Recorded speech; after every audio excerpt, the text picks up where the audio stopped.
बज गए हैं 5:30 और यूजीसी नेट इंग्लिश लिटरेचर का एग्जाम खत्म होने ही वाला है।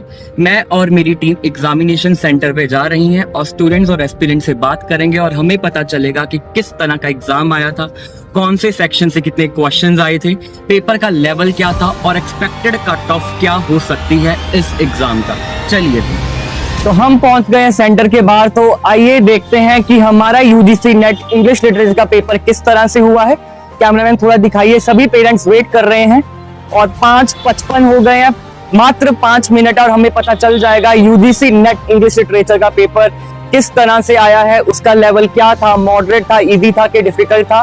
मात्र 5 मिनट हम सभी के पास, हमें पता चल जाएगा। फाइनली अब 6 बज गए हैं और बच्चे बाहर आने शुरू हो गए हैं। चलिए देखते हैं हमारा एग्जाम किस तरह से गया है इंग्लिश लिटरेचर का। चलिए कैसा गया आपका पेपर?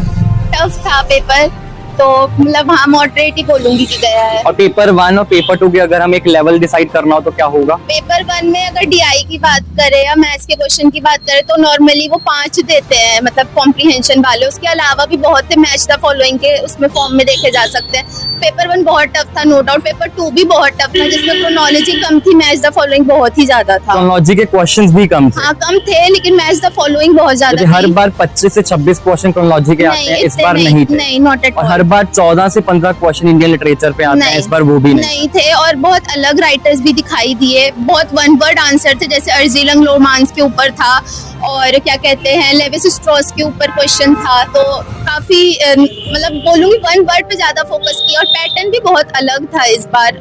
और आपने हमारे नोट से पढ़ा है था, तो आपको कितनी मदद मिली उससे? काफी मदद मिली, मैं बोलूंगी फेमिनिज्म के ऊपर जो आपने लास्ट टाइम पे क्वेश्चंस करवाए थे, मैड वुमेन ऑन द एटीक वाला, मैच द फॉलोइंग क्रोनोलॉजी में वो सेम क्वेश्चन ही आया था। अगर बच्चों को याद होगा तो they will obviously appreciate you. अगर हम वर्ल्ड लिटरेचर की बात करें स्पेसिफिकली, उस पे कितना फोकस है? अफ्रीकन लिटरेचर हो गया, कैनेडियन, अमेरिकन लिटरेचर से आया था question. I remember 1 question American literature से आया था। और कॉम्प्रिहेंशन की अगर बात करूँ तो एक पोएट्री था और एक पूरा था नॉर्मल कॉम्प्रिहेंशन। 2 कॉम्प्रिहेंशन थे, जो कि मैंने तो मतलब पीवाईक्यू से मैंने नहीं देखा, तो 2 कॉम्प्रिहेंशन थे। काफी टफ था पोएट्री। जो राइटर्स थे नए राइटर्स थे कि बिल्कुल ही कुछ अननोन राइटर्स? नहीं थे, नोन भी थे, अननोन भी थे। तो इस बार नया एनटीए ने अपना पैटर्न बदल दिया है।